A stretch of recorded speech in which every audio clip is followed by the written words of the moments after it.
제목으로 말씀 주실 때에 많은 은혜이시 받으시기 바랍니다. 할렐루야. 복된 주일에 예배된 여러분께 성령 안에서 평안히 하시기를 주 이름으로 축원합니다. 옆 사람과 사랑의 교제를 나누시겠습니다. 사랑합니다. 감사합니다. 저를 따라서 함께 합시다. 당신은 참 좋은 사람입니다. 그런데 이 말씀도요, 그냥 그대로 받으면 덕이 안 됩니다. 항상 남이 칭찬하면요, 겸양의 표시를 해야 됩니다. 그래서 이렇게 따라서 하십니다. 송구한 말씀입니다.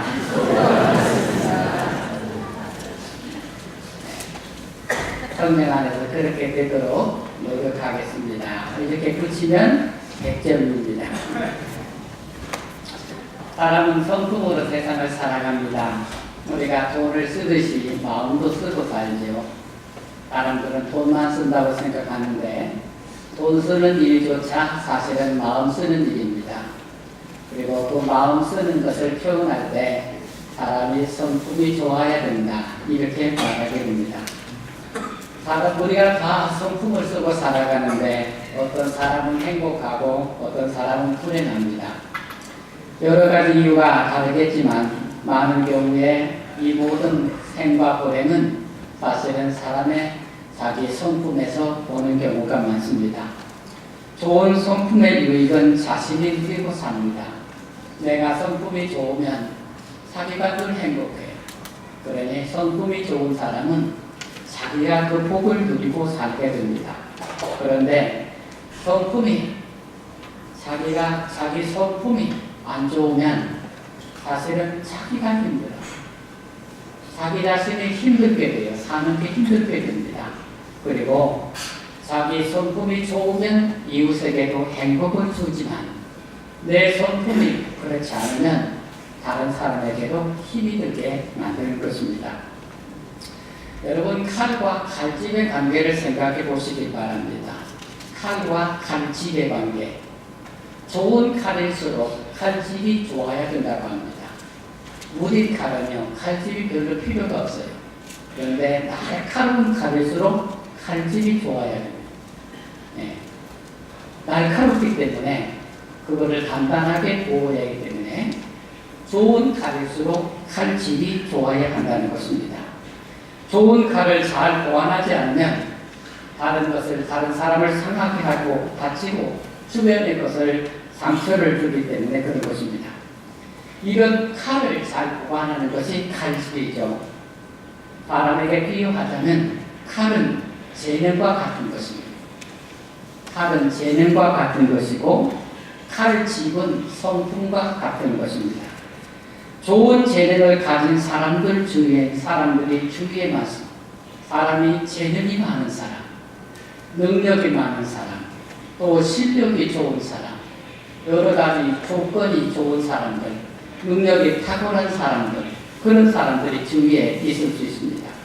하지만 이렇게 능력이 좋은 사람이 성품이 따라가지 못하면 그 좋은 재능들은 주변 사람들을 다치게 만듭니다. 능력이 있는 사람이 성품이 좋지 않으면 그 옆에 있는 사람이 힘들어지게 됩니다. 좋은 칼도 중요하지만 그 칼을 안전하게 보관하는 좋은 칼집이 필요하듯이 우리가 열심도 많고 능력도 많고 실력도 좋고 여러 가지 탁월한 재능을 가지고 있지만 그런 일을 하면서 그런 재능을 가지고 그런 탁월한 능력을 가지고 다른 사람에게 좋은 영향력을 끼칠 수 있으려면 좋은 성품이 되어야 해요. 그래서 사람이 좋은 성품이 되면 그의 능력이 날개를 한 것처럼 비상할 수 있는데 능력은 많은데 성품이 좋지 않으면 그 능력은 오히려 사람들을 힘들게 만드는 그런 요소가 될 수 있는 것입니다. 어떤 사람이 성 어거스틴에게 물었습니다. 신앙생활에서 첫째가 되는 것이 무엇입니까? 그러자 어거스틴은 대답하기를 겸손입니다. 그러면 둘째가 무엇입니까? 둘째도 겸손입니다. 그러면 셋째는 무엇입니까? 그것은 다시 말하기를 셋째로 겸손입니다. 여러분, 사람의 성품 중에 가장 기본을 이루는, 기초를 이루는 성품이 있다면 그게 겸손함. 여러분, 겸손한 사람은 예로부터 적이 없다고 했어요. 인자한 사람은 우적이라고 했죠. 겸손한 사람은 사람들에게 다 물처럼, 여러분, 물이 가장 낮은 데 흘러가는 것처럼 성품이 겸손한 사람은 어떤 사람들하고도 부딪히는 일이요. 그러니 여러분, 사람의 성품 중에 가장 최고의 성품이 겸손한 성품인 줄로 믿으시기 바랍니다. 좋은 성품의 사람이 되는 것, 그것을 집을 짓는 것에 비유를 하자면 이 겸손한 성품은, 좋은 성품은 집의 기초와 같다고 하겠습니다. 우리가 인생이라는 좋은 집을 짓고자 하면 반드시 기초가 좋아야 돼요. 기초가 단단해야 좋은 집이 세워지는 것입니다. 우리 각자가 좋은 성품을 갖고자 연단하여 우리가 그런 성품을 가지고 살아갈 때 이 세상을 좋은 인생으로 자기 집을, 인생의 집을 세워갈 수 있겠습니다. 돈을 버는 것, 명예를 얻는 것, 권세를 얻는 것도 다 좋은 성품 위에서 빛이 난다는 것을 기억하시길 소망합니다. 여러분, 우리는 주님의 성전입니다. 아멘 했으면 참 좋겠습니다. 우리가 주님의 성전입니다. 우리 안에 임하신 성령은 우리를 날마다 새롭게 하십니다. 그래서 사도 바울은 나는 날마다 새롭다고 하시면서 또한 나는 날마다 죽는다고 했습니다. 성령께서 우리 안에 오셔서 우리의 옛것을 죽이고 날마다 새로운 것으로 새 사람으로 우리를 변화시켜 주신 줄로 믿습니다. 우리는 날마다 주님을 닮아가면 주님의 형상대로 변화되어 가는 것입니다. 사람의 변화는 성령의 역사입니다. 오늘 말씀을 나누며 성령께서 우리를 새롭게 하여 주시고 좋은 성품의 사람이 되도록 역사해 주시기를 소망합니다. 따라서 합시다. 사람의 욕망은 좋은 성품으로 승화되어야 합니다. 여러분, 22절, 23절 한번 더 읽겠습니다. 22절, 23절입니다. 오직 성령의 열매는 사랑과 희락과 화평과 오래 참음과 자비와 양선과 충성과 온유와 절제니 이 같은 것을 금지할 법이 없느니라. 아멘. 여러분, 모든 인간에게는 기본적인 욕구가 다 있습니다. 우리는 기본적인 욕망이 있어요. 그걸 영어로는 이드라고 합니다. 우리는 기본적인 인간으로서 욕구가 있어요. 육체를 가진 자로서 육체의 욕구가 있고 마음을 가진 자로서 마음의 욕구가 있어요. 인간의 기본적인 욕구를 우리는 다 가지고 있습니다. 우리는 육체적으로 먹고 마시고 보고 듣고 싶어하는 기본적인 욕망들을 가지고 있습니다. 눈과 귀와 혀와 입이 있는 이유가 무엇입니까? 다 그 욕망의 표현인 것이죠. 더 나아가서 인정받고 싶어하고 이름을 내고 싶어하고 자신을 드러내고 싶어하는 명예나 출세와 같은 그런 것에 대한 욕망도 다 있습니다. 사람의 이런 욕망은 사람 안에 있는 자연스러운 것입니다. 여러분, 우리가 가지고 있는 이 욕망들은 그것은 선하고 악한 게 아니에요. 그것은 우리가 가진 당연한 자연스러운 것이라는 말씀입니다. 이런 게 없는 것은 이런 것이 없는 사람은 없는 것입니다. 누구나 다 우리가 하고 싶어하는 것이 있어요. 하고 싶어하는 것, 이게 욕망인 것입니다. 이게 없다면 죽은 사람입니다. 사도 바울은 갈라디아서 5장에서 사람이 가지고 있는 이 기본적인 욕망, 이 욕구가 두 가지 방향으로 인도된다고 말씀하고 있습니다. 하나는 우리의 욕망이 육체적인 소욕에 이끌리는 것, 이기적인 욕심으로 끌려가는 것, 육체의 욕심, 세상적인 욕심으로 인도되는 것을 말합니다. 또 하나는 성령으로 이 말미암아서 인도되는 것입니다. 우리가 가지고 있는 기본적인 욕망들이 육체에 따라서 육체적인 욕망, 이기적인 욕심으로 자꾸 인도되는 것입니다. 또 하나는 성령께서 함께 하셔서 우리의 욕망이 성령의 인도를 받는 것입니다. 이 두 가지가 우리에게 있다는 것입니다. 사람의 욕망이 육체적인 대로 그 방향으로 자꾸 이끌리면 결국은 타락한 성품의 사람이 되고 맙니다. 사도 바울은 그것을 갈라디아서 5장 19절 20절에서 말합니다. 그 내용이 뭐냐면요, 음행, 더러운 것, 호색, 우상 숭배, 술수, 원수 맺는 것, 분쟁, 시기, 분냄, 당짓는 것, 술 취향, 방탕함 등으로 나타나게 된다고 합니다. 우리가 가지고 있는 기본적인 인간의 욕망들이 육체적인 대로 이기적인 욕심으로 자꾸 경도되고 그 길로 따라가면 그와 같이 된다는 것입니다. 인간의 타락한 본성, 인간의 욕심, 그 불신앙과 죄로 나타나게 된다는 것입니다. 또한 우리의 가지고 있는 기본적인 이 욕망, 이 욕구들이 성령의 인도를 따라서 성령의 인도를 받으면 그것이 오늘 갈라디아서 5장 22절 23절의 말씀입니다. 사랑, 희락, 화평, 오래 참음, 자비, 양선, 충성, 온유, 절제로 나타나게 된다고 합니다. 사람의 욕망이 성령의 인도를 받으면 이렇게 그의 성품 안에 고운 열매로 맺히게 된다는 말씀입니다. 여러분, 이 두 가지 경우를 예로 들면 이렇습니다. 여러분, 누구나 인간은 성적인 욕망을 갖고 태어납니다. 그게 없는 사람은 아무도 없습니다. 그런데 이런 성적인 욕망을 표현하는데 육체적으로 심하게 경도가 되면요, 그 길을 따라가면 타락하게 됩니다. 삶이 혼돈스럽게 됩니다. 그리고 불행이 찾아옵니다. 자신과 육에게 고통스럽게 됩니다. 사람이 인간의 그릇된 성을 잘못 사용하는 것으로 인해서 이 세상에 얼마나 많은 문제가 있습니다. 다 우리가 가지고 있는 그런 육체적인 그 기본적인 욕망들이 그릇된 방향으로 갈 때 인간은 죄를 지는 타락한 그런 성품으로 나타나게 된다는 것입니다. 그런데 여러분, 이런 성적인 인간이 가지고 있는 기본적인 욕망이 건강하게 성령으로 인도를 받으면 어떻게 될까요? 사람은 행복한 가정을 이루게 됩니다. 복된 삶을 살아요. 성은 그의 삶의 풍요를 더 행복하고 안정된 삶을 이루어가게 된다는 것입니다. 모두가 기본적인 욕망은 다 같습니다. 다 같은데 왜 어떤 사람에게는 그것이 부정적으로 나타나? 왜 어떤 사람은 그것을 아름답게 표현하고 그렇게 살아가고 있겠습니까? 사람의 욕망이라는 게 육체의 소욕에 따라서 그렇게 경도될 것이 그쪽으로 갈 것이 아니라 성령의 인도하심을 받아야 그 욕망이 좋은 성품으로 승화된다는 것을 가르치고 있는 것입니다. 사람은 누구나 세상을 사는 동안에 자신의 능력으로 세상에 영향력을 끼치고 싶어 합니다. 여러분, 인간의 의지가 있어요. 그 의지를 어떤 철학자는 권력의 의지라고 표현했어요. 인간은 누구나 다 남을 지배하고 위에서 보자는 욕구가 다 있어요. 그래서 막 자기 힘으로 뭔가를 자꾸 하고 싶어요.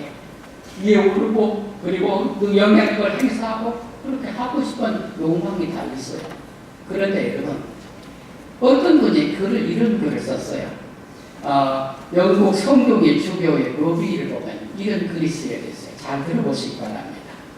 내가 젊고 자유로워 상상력에 한계가 없을 때 나는 세상을 변화시키겠다는 꿈을 가졌었다. 좀 더 나이가 들고 지혜를 얻었을 때 나는 세상이 변하지 않으리라는 것을 알고 있었다. 그래서 시야를 약간 좁혀서 내가 살고 있는 나라를 변화시켜야겠다고 결심했다. 그러나 그건 역시 불가능한 일이었다. 황혼의 나이가 되었을 때 나는 마지막 시도로 나와 가까운 가족을 변화시키고자 마음을 먹었다. 그러나 아무것도 달라지지 않았다. 이제 죽음을 맞이하기 위해 누운 자리에서 나는 깨닫는다. 먼저 내 자신을 변화시켰다더라면 그것을 보고 내 가족이 변화되었을 것을, 또한 그것에 용기를 얻어 내 나라를 더 좋은 곳으로 바꿀 수 있었을 것을, 그리고 누가 아는가 세상까지도 변화되었을 것을. 사람이 자기를 변화시키지 아니하고 세상을 변화시켜. 그 욕망을 내가 늘 세상을 나를 통해서 하고 싶어 하지만 결국 인간은 자기 자신을 변화시키지 못하고 아무것도 돈 벌어서 될 일이다. 공부해서 될 일이다. 출세해서 될 일이다. 권력자가 되어서 될 일이 아니야.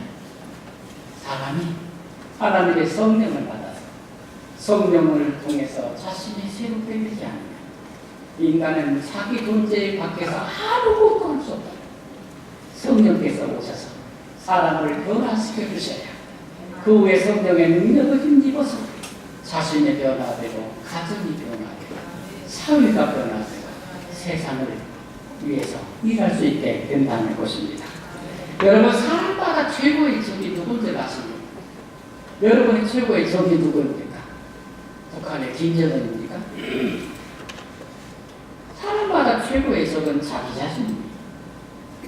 내가 내 자신의 최고의 적입니다.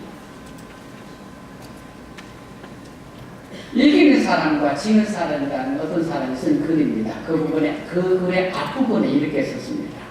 이기는 사람은 실수했을 때 내가 잘못했다고 말하는 사람이에요. 지는 사람은 실수했을 때 너 때문이라고 말하는 사람이야. 이렇게 썼습니다. 사람이 자기를 다스리고 자기를 변화시키지 않는다에 아무것도 할 수 없어요. 그러므로 여러분, 이게 사소한 차이 같지만 그게 다 사람의 성품의 차이라는 것을 기억하시길 바랍니다. 좋은 성품의 사람이 되는 것이 한산교회 모든 성도들의 소망이 되기를 주의 이름으로 축원합니다. 한번 따라합시다. 나는 착한 사람입니다. 두 번째는 약해졌군요. 나는 착한 사람. 성령께서 여러분 안에 역사하셔서 언제나 착한 성품의 사람으로 여러분 자신들을 변화시켜 주시기를 축원합니다. 여러분 자기 자신을 착한 사람으로 생각하고 사십시오. 여러분 내가 이쁘다고 생각하는 사람께 콤플렉스가 되지만 스스로 착하다고 생각하는 사람은 결코 나에게 나쁜 일 안 합니다.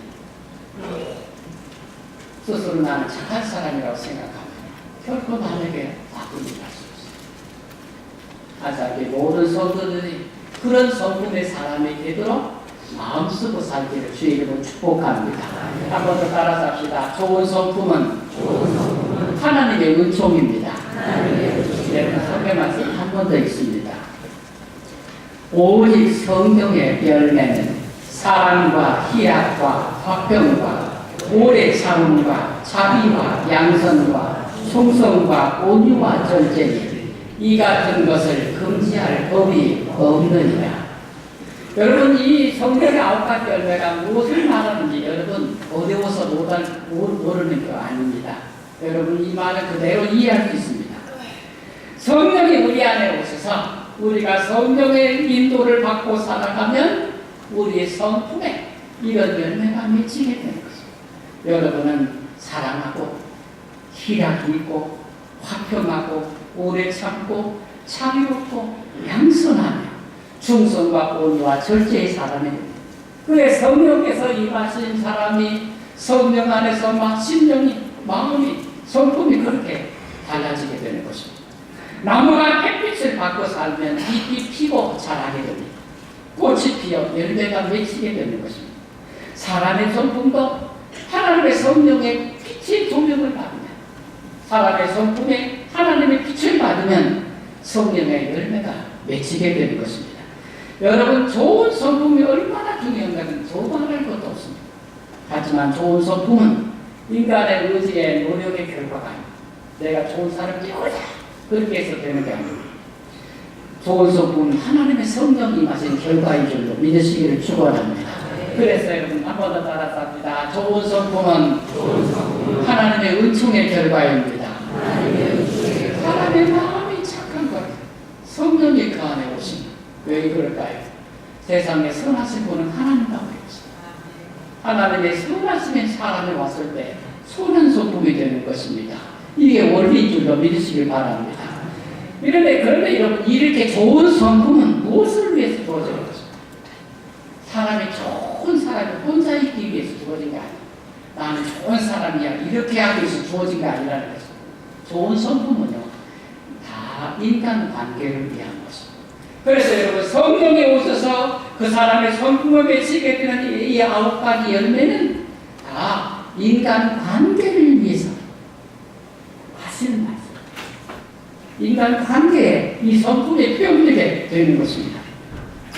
다른 사람과 좋은 관계를 가지고 사는 것은 아주 중요합니다. 우리는 세상에서 혼자서 살아갈 수 있는 것이 아닙니다. 어떤 형태로든지 우리는 다 인간 관계 속에서, 조직 관계 속에서 세상을 살아요. 사도 바울의 성도들이 권하는 성품의 문제는 따지고 보면 대인 관계에 대한 권면이 되는 것입니다. 좋은 성품의 사람입니다. 왜? 뭐 때문에? 인간관계를 좋게 하기 위해서, 인간관계를 잘 하기 위해서 여러분이 성품이 좋아야 한다는 그런 말씀이 되는 것입니다. 성경의 9가지 열매도 다 대인관계를 위해서 사람의 성품을 말씀하고 계시는 것입니다. 그러므로 좋은 인간관계가 신앙과 무관할 수 없는 것입니다. 사람의 인간관계는 신앙과 무관할 수 없어요. 그 사람은 믿으면 좋은데 인간관계가 엉망이야. 여러분, 그것은요, 합당하지 않아요. 맞지 않아요. 그 사람의 신앙이 좋으면 인간관계도 당연히 좋아야 되는 것입니다. 이 말씀은 아멘을 크게 했으면 참 좋겠습니다. 믿음이 좋은 사람은 당연히 인간관계도 좋아야 하는 것입니다. 믿음이 온전하지 못하기 때문에 인간관계가 깨어지고 그렇게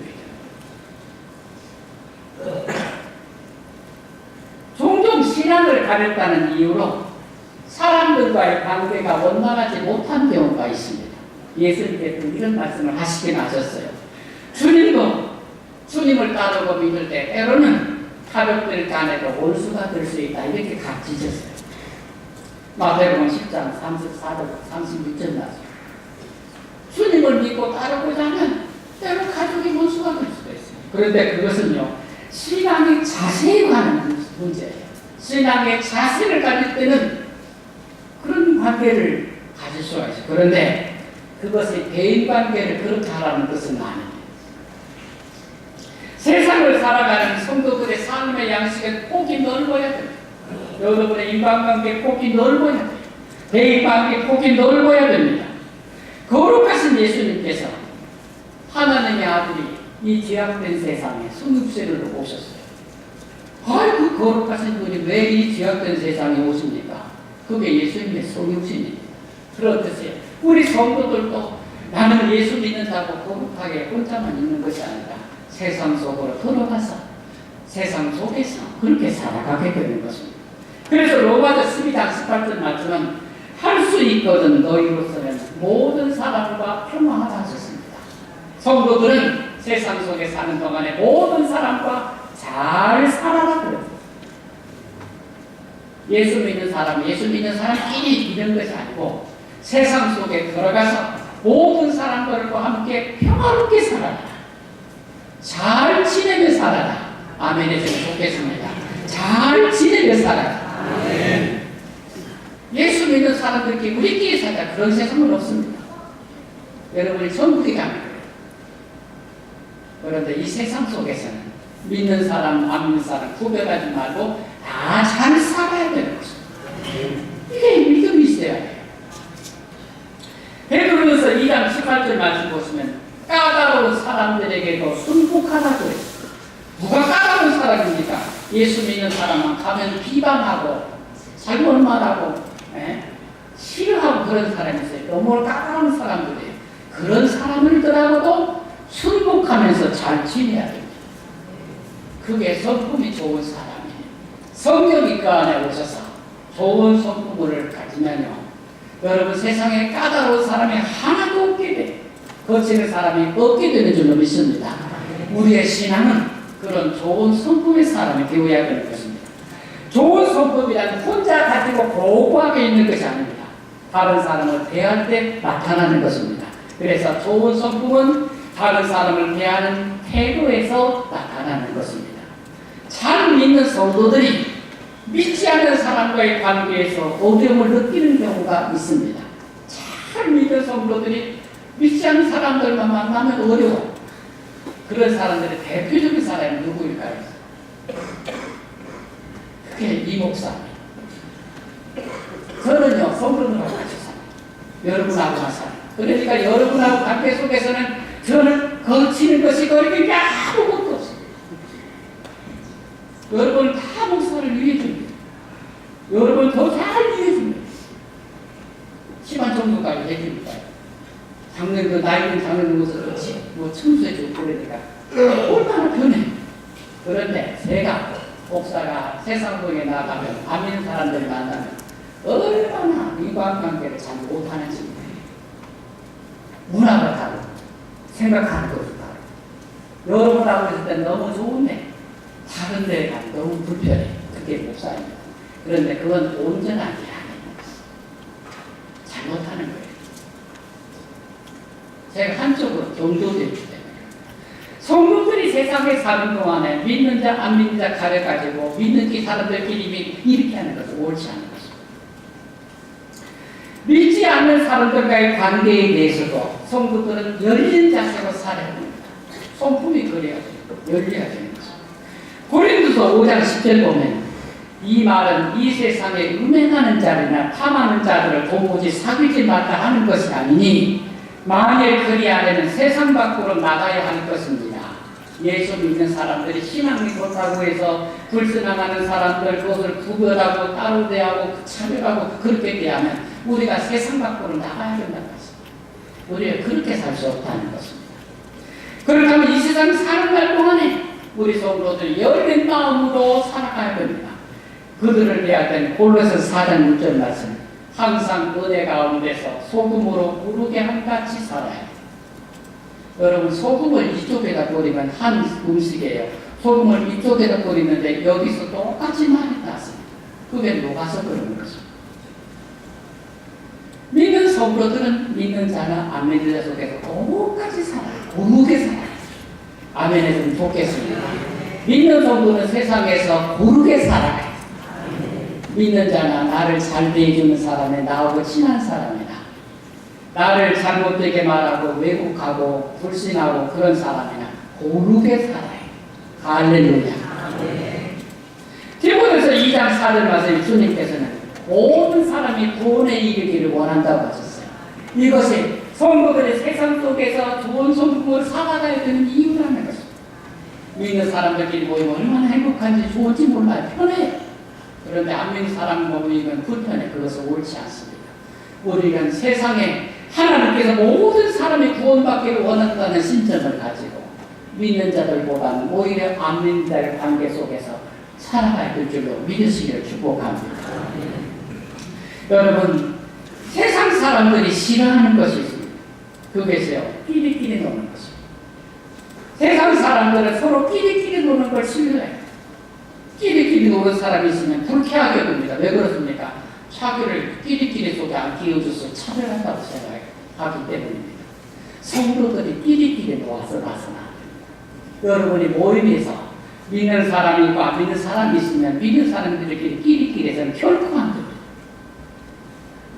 우리의 성품은 모두를 고르게 대하는 것입니다. 고르게. 믿는 자들 끼리끼리는 결코 옳지 않습니다. 함께해야 믿지 않는 사람과 믿는 사람이 고르게 사명을 가지고 그 속에서 고르게 살아가야 그것이 하나님의 뜻을 이룰 수 있는 것입니다. 세상 속에서 그리스도인들은 그리스도의 향기로 살아야 됩니다. 하지만 여러분께서 무슨 향수를 뿌리고 다닌다거나 또는 향수를 갖고 다닌다고 해서 향기가 나는 것 아닙니다. 이 그리스도의 향기는 그리스도와의 내적 관계, 성령의 내적 임재 속에서 나타나는 것입니다. 성령의 임재 속에서 우리가 선한 영향력을 세상에 끼칠 때 그게 그리스도의 향기가 나는 것입니다. 어느 분이 자기 동네에 살고 있는 한 성도에 대해서 이렇게 말했습니다. 한번 따라서 합시다. 그 사람을 만나기만 하면 내 기분이 좋아. 그분이 여러분들에게 축원합니다. 어떤 사람 만나기만 하면 기분이 좋아. 그 사람은 꼭 예수님 곁에 가까이 있는 사람 같다. 그 사람은 꼭 그 안에 예수님이 있는 사람 같다. 그 사람은 만나기만 하면 기분이 좋아. 이게 성도가 되어야 되는 거죠. 그게 좋은 성품의 사람이 되는 거죠. 내가 예수 믿는다고 말하지 않아. 내가 예수 믿는 그런 외모를 보여주지 않아도 내가 나에게서 흘러나오는 성령의 역사가 내 안에 있는 하나님의 성령께서 나를 만나는 사람들에게 나를 통해서 그런 선한 영향력을 끼치게 하시는 줄로 믿습니다. 만나기만 해도 기분이 좋은 사람, 그게 좋은 성품의 사람. 배워서입니까? 많이 가져서입니까? 좋은 차를 타서입니까? 큰 집에서 살아서입니까? 아니, 성령께서 그 마음 안에 계신 사람, 만나기만 하면 기분이 좋은 사람, 그리고 헤어지면 또 만나고 싶어하는 사람, 이게 좋은 성품의 사람입니다. 저는 반사께 모든 성도들이 성령의 9가지 열매로 고운 성품을 가져서 성령의 역사하시는 여러분이 모든 사람에게 그렇게 좋은 사람이 되어주기를 주의 이름으로 축복합니다. 전에 한번 말씀드린 적이 있습니다. 내가 다른 사람에게 끼치는 최고의 소련이 무엇이냐? 한번 따라서입니다. 다른 사람에게 좋은 사람이 되어주는 것이다. 내가 다른 사람에게 할 수 있는 최고의 소련이 무엇이냐? 돈 주는 것, 뭘 해주는 것, 내가 좋은 사람이 되어줘. 그게 인간이 할 수 있는 최고의 선행이다.